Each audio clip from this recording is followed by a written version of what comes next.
Boş.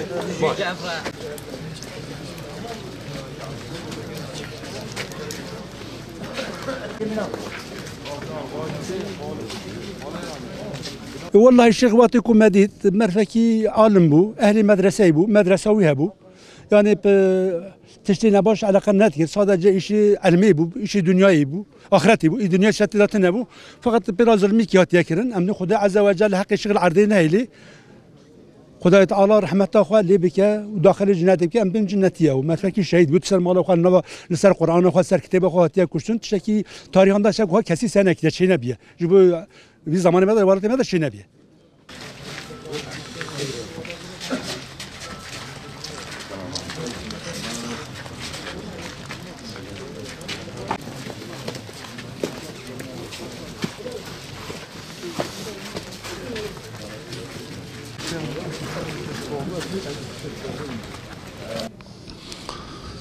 Allahu Teala binlerce rahmet eylesin, mağfiret eylesin. Amin. Yeri cennet olsun, Amin. mekanı cennet olsun. İnşallah zaten şehit olmuş. Kendi medresenin içerisinde onu şehit eden Allah belki onu kahr perişan eylesin inşallah. Diyalogumuz çok güzeldi. Tanıyordu. Gerçekten büyük bir alim, gerçekten mutavazi. Yani herkes ondan razıydı. Herkes ondan razıdır. Allah binlerce ondan razı olsun. Yani Allah binlerce razı olsun. Yani kimin ağzını açırsan aç, herkes ondan razıdır. Çünkü müderristir, alimdir, tekva sahibidir. Bir barış için şehit olmuş. Yani bir barış için şehit olmuş. Burada başka bir şey değil. Yani kimse başka bir tarafa çekmesin. Bir barış şeydir.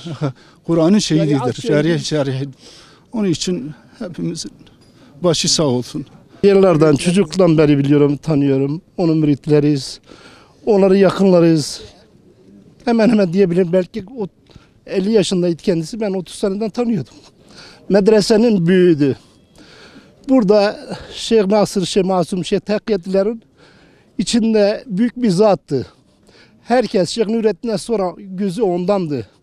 Bundan sonra Şeyh Abdülhakim, Şeyh Abdülkerim olacak.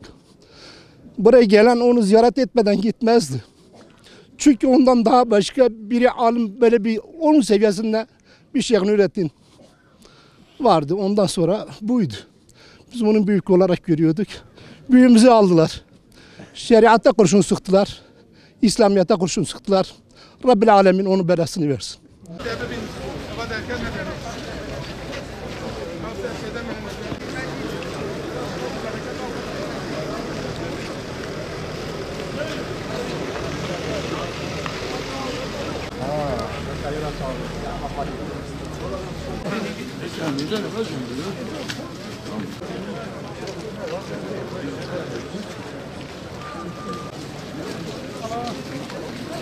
Aman alsın.